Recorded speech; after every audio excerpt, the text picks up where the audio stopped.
এইদিকে মায়ের ভাই, নারী যদি নারীর মতো হয় তবে পুরুষকে গোবিন্দচরণ পাইয়ে দেয়।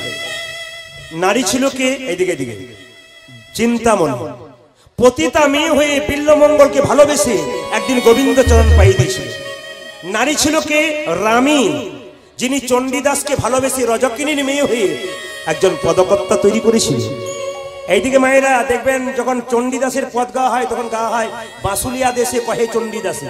বাসুলি মানে মা বাসুলি দেবীর ভক্ত ছিল কি? চণ্ডীদাস।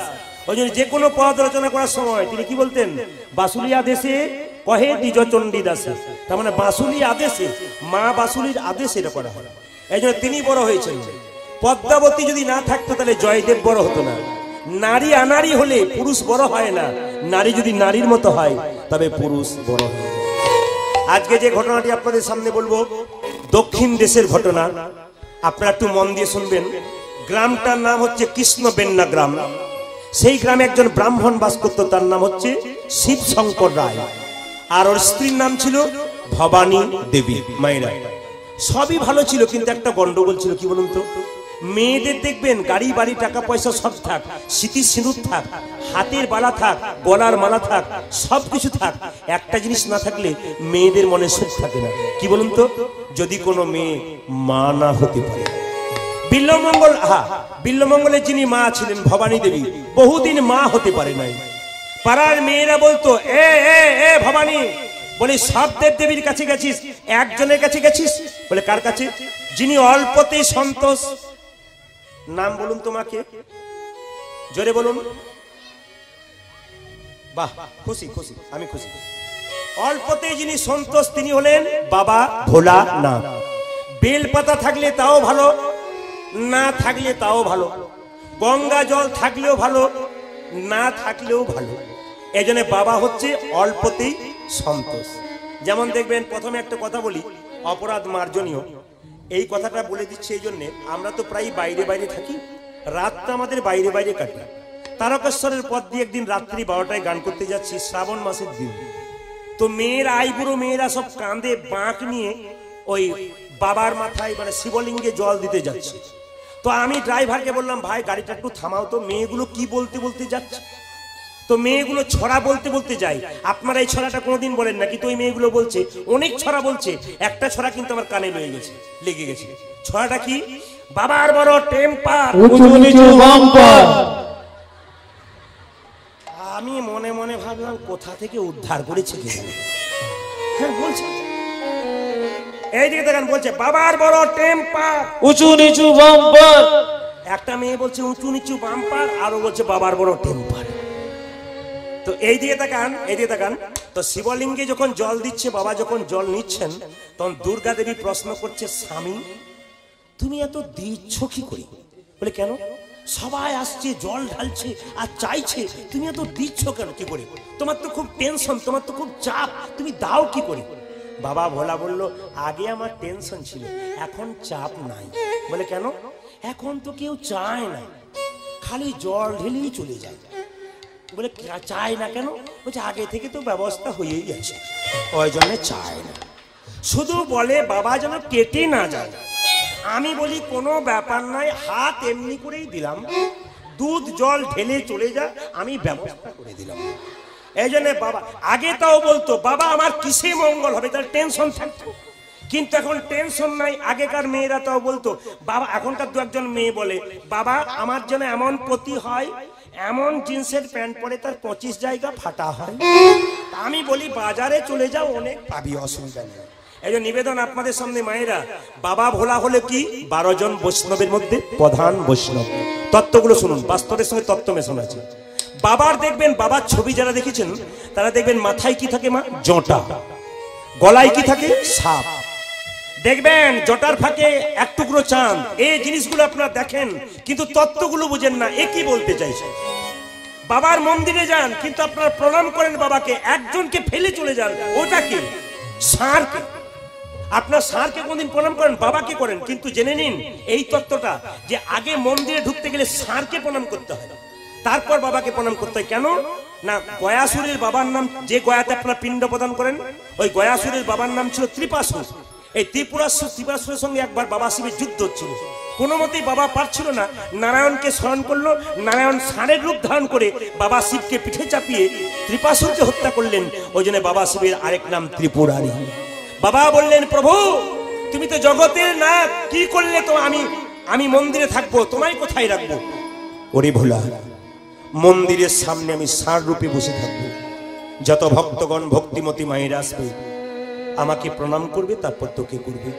বাবা বলল, প্রভু আমার মন্দিরে যারা আসবে তারা তোমাকে প্রণাম করে আমাকে প্রণাম করলে তার প্রণাম করা সার্থক হবে, আর যদি তোমাকে অবজ্ঞা করে আমাকে প্রণাম করতে আসে তবে প্রণাম করা সার্থক হবে না। এই জন্য আপনারা কীর্তন শুনতে এলেন কেন? কাল থেকে শিবের মন্দির যাবেন, প্রথমে আপনি ষাঁড়কে প্রণাম করবেন, উনি নারায়ণ ষাঁড়ের রূপ ধারণ করে আছেন। বাবার মাথায় যে জটাটার মধ্যে গঙ্গা থাকে, এখানে তত্ত্ব বলল সবাই সংসারে যারা বাস করো, বাবা বলতে চাইছে, শিব পুরাণে বলতে চাইছে গঙ্গাকে মাথায় রাখো। আপনারা কি বাবার মতো যে গঙ্গা রাখবেন? শাস্ত্র বলছে না, গঙ্গা মানে ভক্তি, ভক্তিকে সংসারে মাথায় রেখে কাজ করো। সারাদিন কাজ করবে কিন্তু ভক্তিকে সঙ্গে রেখে। যদি আপনার ভক্তি ঠিক থাকে তবে কাজের বিচার ভালো হবে, আর ভক্তি যদি ঠিক না থাকে কাজের বিচার ভালো হবে না। ওই জন্য ভক্তি সহযোগে কাজ করো। রান্না করবে তাও ভক্তি করে, রাস্তায় হাঁটবে প্রভুকে স্মরণ করে, একটা কোনো কাজ করছো, বাড়ির নতুন বাড়ি তৈরি করছো প্রভুকে স্মরণ করে, প্রভুকে ভক্তিকে সঙ্গে নিয়ে। আর কি বললো? এখানে এক টুকরো চাঁদ রাখলো কেন? আকাশে চাঁদ উঠলে পৃথিবীর অন্ধকার দূর করে। তুমি মনুষ্যকুলে জন্মগ্রহণ করে চাঁদের মতো কর্ম করো, যেন ভক্তের হৃদয়ে একটু আলো দাও। কি আলো দাও? কৃষ্ণ নাম শোনাও। কেউ বলছে না বলছে দেখলাম নাই, তুমি জয়নিতাই বলে যাও রাস্তাতে, ও যদি না বলে ঠাট্টা করে চলে যায়, আপনি বলতে বলতে ও দেখবেন একদিন বলবে, আর যে একবার বলতে শিখেছে সে আর বলতে পারবে না। দেখে নেবেন আপনারা, এই ধর্মের পথে যারা এসেছে তারা আর এখান থেকে কোনোদিন সরতে পারবে না। যারা সরে গেছে, যারা কোনোদিন যায়নি তারা জানেনি, যারা জানে তারা জানে। আর সাপটাকে এখানে রাখলো কেন? সাপ তো শত্রু, যে কোনো সময় কামড়াতে পারে। বাবা কেন গলাতে সাপটাকে রাখলো এই জন্যে, ওরে জগতে বাস করতে গেলে, সংসারে বাস করতে গেলে শত্রু মিত্র সব থাকে, শত্রুকে গলে লাগাও। জগাই মাথাইকে মহাপ্রভু গলে লাগিয়েছিল, কাজীকে গলে লাগিয়েছিল, মহাপ্রভু জিতে গিয়েছিল। এই জন্য গলাতে লাগান, মানে আপনি আলিঙ্গন করুন, দেখবেন আপনার শত্রু মিত্র হয়ে যাবে। এইগুলো বাবা শিক্ষা দেবে। ভবানী দেবী কি করলো? মা মাথায় কাপড় দিয়ে বাবা ভোলানাথের মন্দিরে কি বললো? জয় বাবা ভোলানাথ, জয় বাবা ভোলানাথ, জয় বাবা ভোলানাথ, জয় বাবা ভোলানাথ, জয় বাবা ভোলানাথ, ভোলানাথ। এইদিকে তাকান, যেই না চোখটা মুজেছে, আর চোখটা মুজে যেই না চুপ করে প্রভুকে স্মরণ করছে বাবাকে, অমনি বাবার মাথা থেকে একটা বেলপাতা পড়ল ভবানী দেবীর আঁচলে। সেদিন থেকে ভবানী দেবীর পেটে বাচ্চা এলো। সেই ছেলে যখন জন্ম নিল মা, তার নাম হলো বিল্লমঙ্গল। বেলপাতা মাথায় দিয়েছিল, শিবলিঙ্গে দিয়েছিল, আঁচল পেতেছিল। বাবা আশীর্বাদ করে বলল, যা তোকে দিলাম না। এই যে লক্ষ্য করুন, জন্ম নিল বিল্লমঙ্গল। এইদিকে বাবা বিল্লমঙ্গলে যখন আস্তে আস্তে 5 বছর বয়স হলো, মায়ের ছত্র ছায়, বাবার ছত্র ছায় বড় হলো মা। কিন্তু একদিন হলো কি জানেন? বিল্লমঙ্গলের মায়ের একটা রোগ হলো, কঠিন রোগ।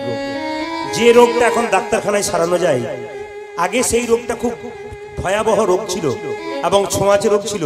রোগটার নাম হলো যক্ষা রোগ, যাকে আপনারা ইংরেজিতে টিবি বলেন, বলেন না মায়েরা? টিবি। খক খক করে কাশে আর রক্ত বেরোয়। বিল্লমঙ্গলের মা ভবানী দেবী খক খক করে কাশে আর ফোঁটা ফোঁটা রক্ত হাতে পড়ে। বিল্লমঙ্গল 5 বছরের ছেলে ছুটে আসে মায়ের কোলে, মা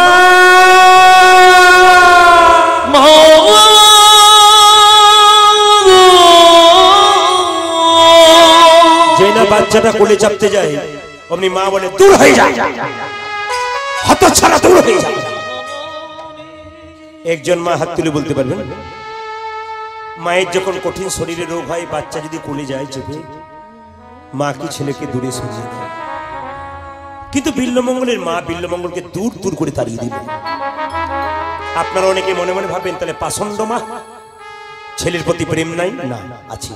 কেন বলুন তো?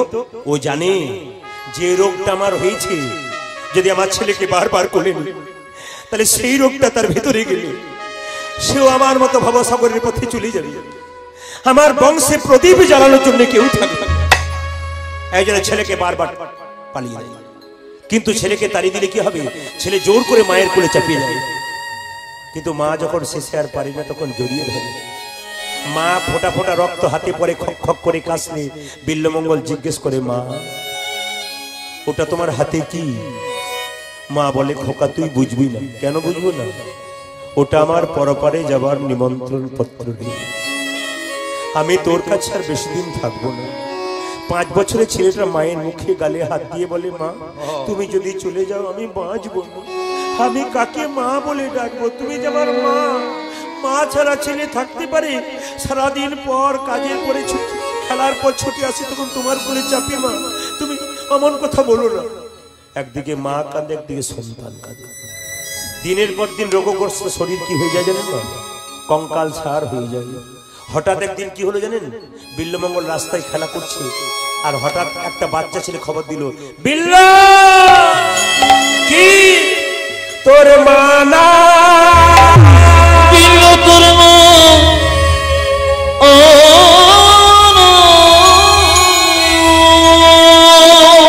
তোর মা মরে গেছে।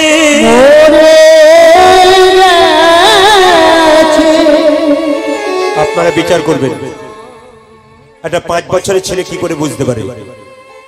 মা মরে গেলে কিছু বুঝতে পারে? বাচ্চা ছেলেটা পাড়ার মেয়েকে জিজ্ঞেস করছে, মাসি ওরা যে বলছে আমার মা মরে গেল, আমার মা মরে গেলে কি হয় গো? লোকে মরে গেলে কি হয়? পাড়ার একটা মেয়ে বিল্লমঙ্গলকে কোলে নিয়ে বললো, কাঁদিস না বাবা, তুই হয়তো জানিস না মা মরে গেলে পৃথিবীর আপন লোকটা সেই দিন চলে যায়। এই সংসারে পরিষ্কার জেনে রাখুন, পৃথিবীতে যতদিন মা বেঁচে আছে ততদিন তোমার একজন ভালোবাসার মানুষ আছে, যে তোমার কাছে কোনোদিন কিছুই চায় না। এত ধাক্কা দাও, এত গালি দাও, এত বকাবকি করো, তবু পোষা বিড়ালের মতো তোমার সামনে ঘুর ঘুর রাধে রাধে। এ হলো মা। পৃথিবীতে যে সন্তান তার মাকে অবজ্ঞা করে, সে সন্তানের সংসারে সাময়িক সুখ হয়, কিন্তু শেষটা তার খুব কষ্টের হয়। ভগবান শ্রীকৃষ্ণ সুদামাকে বলেছিল, সুদামা এই জগতে 3 রকমের গুরু আছে ভাই। প্রথম গুরু পিতামাতা, যার থেকে জন্ম পেলি তাকে যদি ত্যাগ করলি আমার চরণ কোনোদিন পাবি না। দ্বিতীয় গুরু ব্রাহ্মণ, যে আমাদের বেদকর্ম কুলধর্ম শেখায়, সেই ব্রাহ্মণকে অবজ্ঞা করলে তুই গোবিন্দ পাবি না। আর তৃতীয় গুরু কে জানিস? আমি। কেন? তেসাং সতত যুক্ত নাং ভজতাং প্রীতিপূর্বকং দদামি বুদ্ধি যোগং তং নমামি মামো পর্যন্তিতে। তার মানে কি? যে আমার নামের সঙ্গে সবসময় যুক্ত থাকে, তেসাং সতত যুক্ত নাং ভজতাং প্রীতিপূর্বকং, যে প্রীতির সঙ্গে ভজনা করে, দদামি বুদ্ধি যোগং, যে আমি তাকে বুদ্ধি দান করি, তং নমামি মামো পর্যন্তিতে, আমাকে না পাওয়া পর্যন্ত সব বুদ্ধি আমি তাকে দান করি। আসরে বহু কম বয়সী ছেলে বসে আছে। আমার গুরুজি বললেন, কীর্তন শুধু এই নয়, গান করে যাবে। কীর্তন মানুষকে পরিবর্তন করে। জেনে নিন আপনি, যাত্রা নাটক জেনে দেখে যান, আনন্দ করে যান, নিচে চলে যান, কিন্তু ভেতরে ঢুকে। আর কীর্তন হলো মানুষের চৈতন্য পরিবর্তন হয়। এই যে আমার দিকে আপনারা তাকিয়ে আছেন, তাহলে কি বলবো আপনারা জেগে আছেন? না, জেগে থেকে কাকে বলা হয়? যার চৈতন্য হয়েছে সেই জেগে আছে। মানুষগুলো জন্ম নিয়ে তাকাচ্ছে তার চৈতন্য হয়েছে তা নয়, যার চৈতন্য হলো সেই জেগে। কীর্তন শুনে পরিবর্তন করতে হবে। এই জন্য আপনাদের আশীর্বাদে এই নেটে গানগুলো ছাড়ার পর থেকে বাংলাদেশের প্রায় 40-50টা ছেলে বলে, গুরুজি, আমি বললাম গুরু হবার যোগ্য মান্য, তাহলে বাবা বলি, হ্যাঁ বলতে পারে। তো বলে কি, আপনার কীর্তন শুনে আমরা গুরু মন্ত্র নিয়ে ফেললাম। কত বয়স? 18 বছর। একটু পরীক্ষা করলাম, বিয়ে হয়নি, যুগলে নিলে ভালো হতো। আপনি তো বলেন বিয়ে হবার আগে যদি চলে যায়, কি নিয়ে যাও? গাড়ি বাড়ি টাকা পয়সা এখানে করলেন, আবার এখান থেকে নিয়ে চলে গেলেন। এখানে করলেন, এখানে রাখলেন, নিয়ে যাবেন কি? বিচার করে দেখুন। এই সমাজে আমি কলকাতায় আমার প্রচুর গান, তা কলকাতা বিষ্ণুপুর যেখানে জয়নগর মোয়া তৈরি হয়, আপনারা জানেন জয়নগর মোয়া বিখ্যাত, ওর পাশে বিষ্ণুপুর আছে, ওখানকার শ্মশান আছে। ওই শ্মশানের ধারে আমরা একটা চা দোকানে চা খাচ্ছি, দেখছি একটা মৃতদেহ এলো, মায়েরা একটা মরাকে নিয়ে এলো পোড়াবার জন্য, এসি গাড়িতে প্রচুর ফুল দিয়ে সাজিয়ে নিয়ে এলো। আবার ওই গ্রামের একটা লোককে নিয়ে এলো একটা ভ্যানের উপরে ছেঁড়া তালায় খড়ের দড়ি দিয়ে। ওই যে ভ্যানের উপরে এলো ওই এসিওয়ালা গাড়ির লোক, মানে যে এলো মরাটা, তার বাড়ির দরজায় কোনদিন পা দিতে পারেনি, বাবু বলেছিল। আর বাবু বললো সে লোকটা সারা দেয় না। কিন্তু শ্মশান ঘাটে যখন গেল তখন দেখতে পেলাম এসিতে চেপে এলো যে সেও চিতাতে শুয়ে আছে, আর ভ্যান গাড়িতে যে এলো ওই টলিতে সেও চিতার পাশে। যেন মনে হচ্ছে বহুদিন পরে দুজন দুজনের সঙ্গে গল্প করছে। এরা শিখিয়ে দিয়ে গেল আমাদেরকে। কি শিখিয়ে দিয়ে গেল? জন্ম হয়েছিল আমি যেমন উলঙ্গ হয়ে এসেছিলাম, তুমিও এসেছিলে। আবার যখন জন্মের পরে তোমার কর্ম ভালো ছিল, তুমি গাড়ি বাড়ি টাকা পয়সা করলে, আমি ভ্যান চালাতাম। আমি একবেলা খেয়েছি, একবেলা খাই, কিন্তু আমার কাছ থেকে শিখে নাও। আসবার সময় তুমি যত এসি গাড়িতে ফুলের মালা দিয়ে আনো, তোমাকে যাওয়ার সময় কিন্তু আপনাদের কাছে নিবেদন রইল, কিসের অভিমান? এখনই চোখ মুঞ্জলেই সব শেষ। এই জন্য আপনাদের কাছে নিবেদন রইল, কিসের অহংকার করবেন? এখনই অহংকার করছেন, চোখ মুজে গেলেই শেষ। দিয়ে ধন দেখে মন, কেড়ে নিতে কতক্ষণ। ওই জন্য ভক্তমন্ডলী, ভক্তিমতী মায়েরা মন দিয়ে শুনবেন, মায়ের মতো আপন আর কেউ নাই। পাড়ার মেয়েরা বললো, বিল্লমঙ্গল কাঁদিস না, আমাকে মা বলবি, আমার খোকা তো তোর সঙ্গে খেলে, তুই আমার বাড়িতে খাবি। আমাকে ও তো 2-4 দিনের মা, আসল মা চলে গেলে কি আর ওই রকম ভালোবাসা পাওয়া যায়? রাত্রিবেলায় কীর্তন শুনতে এসছেন, যখন বাড়ি ফিরে যাবেন দেখবেন বাড়ির সবাই হয়তো ঘুমিয়ে গেছে, কিন্তু একজন দরজাতে বসে খালি দরজাটা খুলছে। রাধে রাধে। তিনি হলেন মা। পৃথিবীতে তার মতো আপনার কেউ হয় না। ছেলে রাগ করেছে, একদিন খায় নাই, কোথায় পালিয়ে গেছে, মা সবাই বাড়ির সবাই খেয়ে নিয়েছে, কিন্তু মা দেখবেন দরজায় বসে বসে বসে বসে অপেক্ষা করছে কখন খোকা ফিরে আসবে। পাড়ার ঘরের বাড়ির লোকেরা বলছে, সবাই খেলাম, তুমি খেয়ে নাও, কোথাও খেয়ে নেবেন না। ছেলে যদি না খায় মা কখনো খেতে পারবে। হসপিটালে বাচ্চা হতে গেছে, পেটের বাচ্চা ছটফট করছে, আর রোগী ছটফট করছে, মা ছটফট করছে। ডাক্তার বলছে বাড়ির লোককে, পেশেন্ট বাঁচবে না, বাচ্চা বাঁচতে পারে। মা যদি একবার শুনতে পায়, ডাক্তারকে সেরা করে বলে, ডাক্তার বাবু কি আমি যদি মরে যাই মরে যাব, কিন্তু মৃত্যুর আগে আমার খোকাকে একবার দেখে মরতে পারবো তো? এত বড় কথা কি বলতে পারে? তুমি যখন পেটের মধ্যে ছিলে, কত দেব মন্দিরে বারবার মানত করেছে তোমার জন্য, তোমার মুখ দেখবার জন্য। হ্যাঁ, তুমি পশুর সমান যদি সেই মা খেতে না পাই, খাবার জন্য দরজায় দরজায় ঘুরে। সবচেয়ে দুঃখের ব্যাপার এইটাই, একটা বাচ্চা মায়ের পেটে 10 মাস 10 দিন থাকে, সেই ছেলে বড় হয়ে কলকাতায় ফ্ল্যাট তৈরি করে, ওখানে মায়ের একদিনের জন্য জায়গা হয়। কীর্তন শুনে কি লাভ হবে? বলুন আপনারা, হাত তুলে, কীর্তন শুনে কি লাভ হবে? আসল জায়গাটাতে প্রতিদিন ওই জায়গাটা ঠিক না করলে আপনার হরি ভজনের লাভ কি আছে?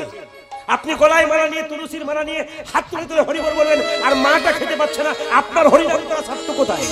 আপনার তত্ত্ব কথা শুনে লাভ কি? আপনার পদাবলী শুনে লাভ কি? আপনার কীর্তন শুনে লাভ কি? আপনার কিচ্ছু লাভ নেই, যদি আপনি ওই জায়গাটাকে ঠিক না করতে পারেন।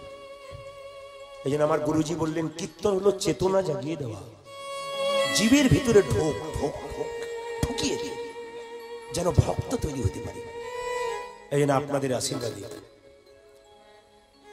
আমরা 7 জন বা ইংরেজিতে এমএ করেছিলাম, 4 জন, এই 6 জন স্কুলের শিক্ষক, 3টে মেয়ে 3টে ছেলে। আমিও করেছি, ওরাও করেছে। এখন আমি আপনাদের সামনে এসেছি, ওরা স্কুলের শিক্ষক। আমাকে ফোন করে বলে, কি করলি? কেন? আমরা সরকারি চাকরি নিলাম আর তুই কীর্তন করলি? আমি ওদেরকে উত্তরে বলি, তোরা তো সরকারি চাকর হলি, আমি এমন একজনের চাকর হলাম যার জন্য এত এত সাধুগুরু বৈষ্ণবের চরণ আপনারা এই আশীর্বাদ করে দিয়ে যান। একটা স্কুলের শিক্ষক একটা স্কুলের ছেলেকে মানুষ করতে পারে। আপনারা এই আশীর্বাদ করে দেন প্রদীপ পালকে, আপনাদের ঘরের ছেলে, বীরভূমের ছেলে, যেন আপনাদের ভিতরে নয় শুধু জায়গায় জায়গায় গিয়ে জেলায় জেলায় গিয়ে যেন মানুষের ভিতরে ঢুকতে পারা যায়। বিল্লমঙ্গল ছুটে এলো, মোরা মায়ের বুকের উপরে ঝাঁপিয়ে পড়লো, মা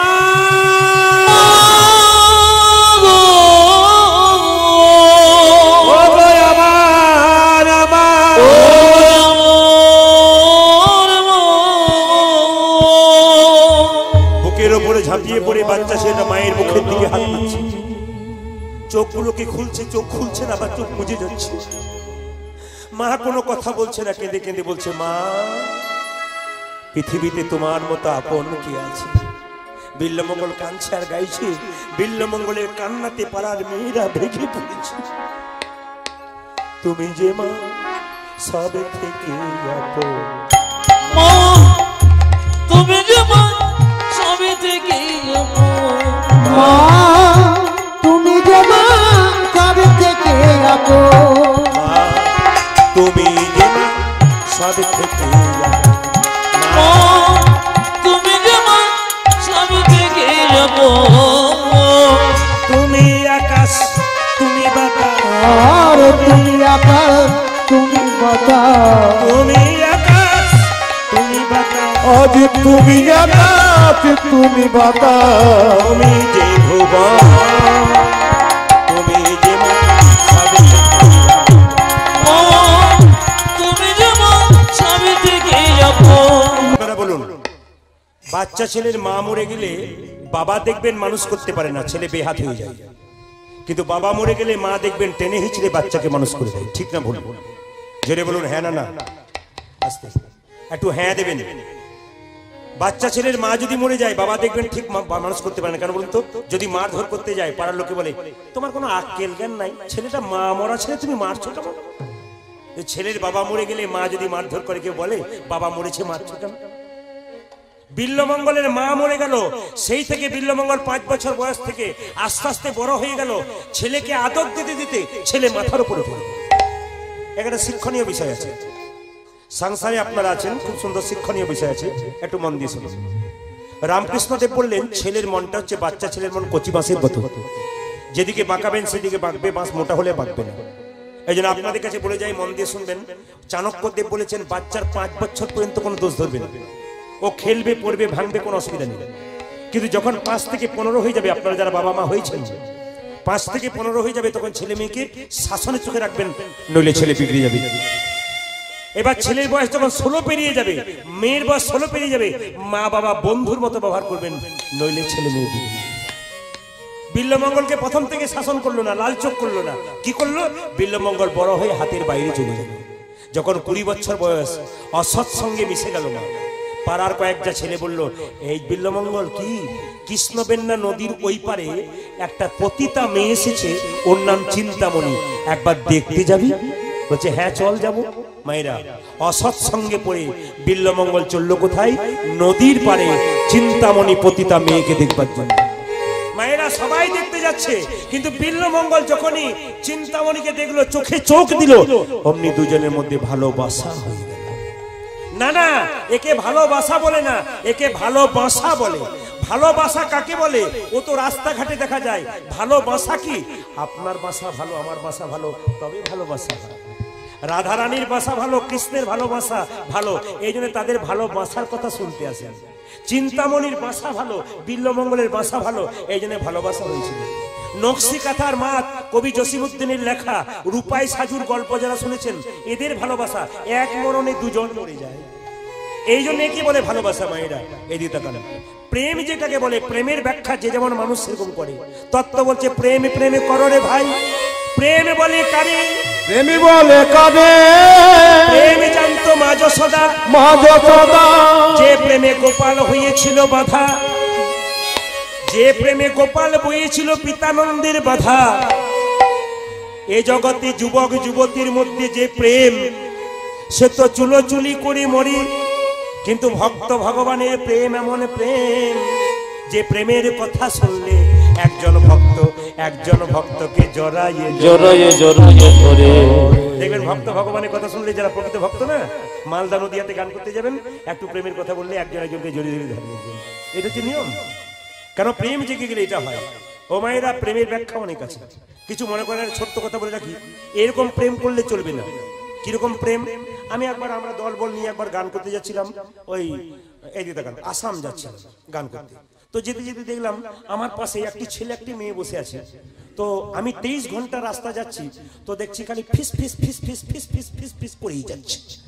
এখন যখন 23 ঘন্টা পরে যখন 24টি স্টপেজ পেরিয়ে এলো, তখন মেয়েটি নামতে যাচ্ছে, তখন ছেলেটি বলছে, তুমি নামবে? বলে হ্যাঁ। সব কথা বলা হলো না, মানে এখনো বাকি রইল। বলছে, মেয়েটি বলছে, তাহলে বিকালবেলা এসো, ওই যে গাছতলা দেখতে পাচ্ছ, ওটা প্রেমতলা, ওখানে এসে আমাদের হবে কথা বলা, তুমি এসো। এদিকে তাকান মায়ের, বিকালবেলা এখন ছেলেটি মেয়েটি গাছের নিচে বসে আছে, তাকান আমার দিকে, মেয়েটির দিকে ছেলেটি তাকিয়ে আছে। মেয়েটি বলছে, তুমি আমার চোখের দিকে কি দেখছো? বলছে, ওগো বিধুমুখী, ওগো চন্দ্রমুখী, তোমার চোখের মধ্যে আমি সারা পৃথিবী দেখতে পারি, আমি সারা পৃথিবী দেখি। ওই সময় এক চাচার একটা বুড়ো গায়ে হারিয়ে গেছিল, ওই এসে বলছে, বাবা তুমি যদি সব দেখতে পাও, আমার গায়েটা কোথায় দেখতে পাও? এরকম প্রেম কি? এই জগতের যে প্রেম, তাকে বলে চুলোচুলি করে মরি। কিন্তু ভক্ত ভগবানের মধ্যে এমন প্রেম, যে প্রেমে একজন ভক্তকে জড়াইয়ে জড়াইয়ে ধরে। 1 মিনিট। মন যদি কারো ধর্মে মতি না থাকে, কর্মে মতি না থাকে, গোবিন্দ পায়। ও কিন্তু কি করছে দেখুন, যখন বলছে বল নমো বিষ্ণু, নমো বিষ্ণু, বিল্লমঙ্গল বলছে নমো চিন্তা, নমো চিন্তা, নমো চিন্তা, নমো চিন্তা, নমো চিন্তা, নমো চিন্তা, হত ছাড়া কথা কথা। এটা পতিতা মেয়ের নাম করছিস, দূর হয়ে যায়। রাখলাম তোর বাবা শাস। ব্রাহ্মণ ডেকে চলে গেল। আপনাদের কাছে নিবেদন রইল, মনই হচ্ছে আসল। আস্তে আস্তে ভগবানের ভজনা করতে গেলে মন হচ্ছে আসল। এই মন কীর্তন শুনছেন, কারো মন যদি ঘরের মধ্যে থাকে, এখানে বসে আপনার লাভ না। আর কেউ ঘর থেকে আসতে পারে নাই, কিন্তু মনটা এখানে রেখেছে, তার লাভ আছে। প্রমাণটা দেখে নিন। এক জায়গাতে কীর্তন হচ্ছে, এদিকে এক জায়গায় কীর্তন হচ্ছে, তো সেই গ্রামে দুইজন জগাই মাথায় আছে। মানে জগাই মাথায় নাম মানে বুঝে নিয়েন না যে এরকম করে। আমি জগাই মাথায় বললে সব বলে তাহলে এরকম করে। ওদের সন্ধ্যাবেলাতে সারাদিন কাজের পরে একটু লাল চা খাওয়ার অভ্যাস আছে। লাল চা মানে বুঝতে পেরেছেন, চা দেওয়া থাকে, পাওয়ার দেওয়া থাকে। ওই পাওয়ারটার নাম কি? মধু পাওয়ার। এই যে দেখেন, তো রাম আর শ্যাম দুজন, মাঝি গ্রামের উদাহরণ দিচ্ছি, রাম আর শ্যাম দুজন সারাদিন কাজ করে, সন্ধ্যাবেলায়, অবশ্য আপনাদের মাঝি গ্রামে নাই ওরকম পার্টি, অন্য জায়গায় থাকে আর কি আছে আছে বলছে, সব জায়গাতে আছে। এইদিকে তাকান, এইদিকে তাকান মায়েরা। তো রাম আর শ্যাম দুজনে হরিনামের আসর দিয়ে যাচ্ছে, আর শ্যাম বলছে, রাম দাঁড়িয়ে গেলি কেন? বলছে, প্রত্যেক দিন খায়, আজকে খাবো না। কি করবি? আজকে বসে বসে হরিনাম শুনবো। শ্যাম বলছে, তুই শোন, আমার এক গ্লাস না হলে ঘুম হবে না। ও কিন্তু মদের ভাটিতে গেল। মা তাকান ভালো করে, শ্যাম গেছে মদের ভাটিতে, আর রাম বসে আছে হরিবাস। রাম ভগবানের নাম শুনছে বসে বসে, যাক কোনদিন পাই না, সুযোগ পেয়েছে কি ভগবানের নাম শুনি। শ্যাম তখন কি করেছে? শ্যাম তখন মদের দোকানে বসে গ্লাসটা হাতে নিয়েছে। কিছু মনে করবেন না, মদের দোকান হোক আর মাংসের দোকান হোক, কৃষ্ণের ছবি সব জায়গাতে থাকে।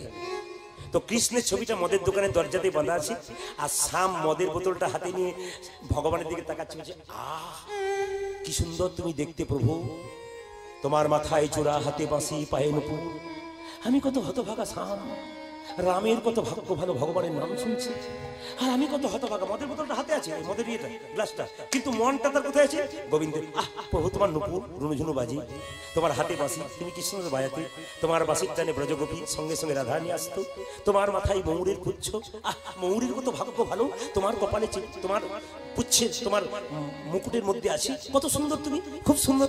বারবার যখন এই কথা ভাবছে, রাম তখন হরিবাসরে বসে আছে, ওর কিন্তু আর ভালো লাগছে না। ও বলছে, এতক্ষণ শ্যামের বোধহয় 2 গ্লাস হয়ে গেল, বেকার, সে একই জিনিস, দরকার নাই। ও কিন্তু হরিবাসরে বসে আছে, খালি ওই ভাবছে, আর ও কিন্তু কৃষ্ণের চল। ওই রাত্রিতে দুজনেই মরে গেল।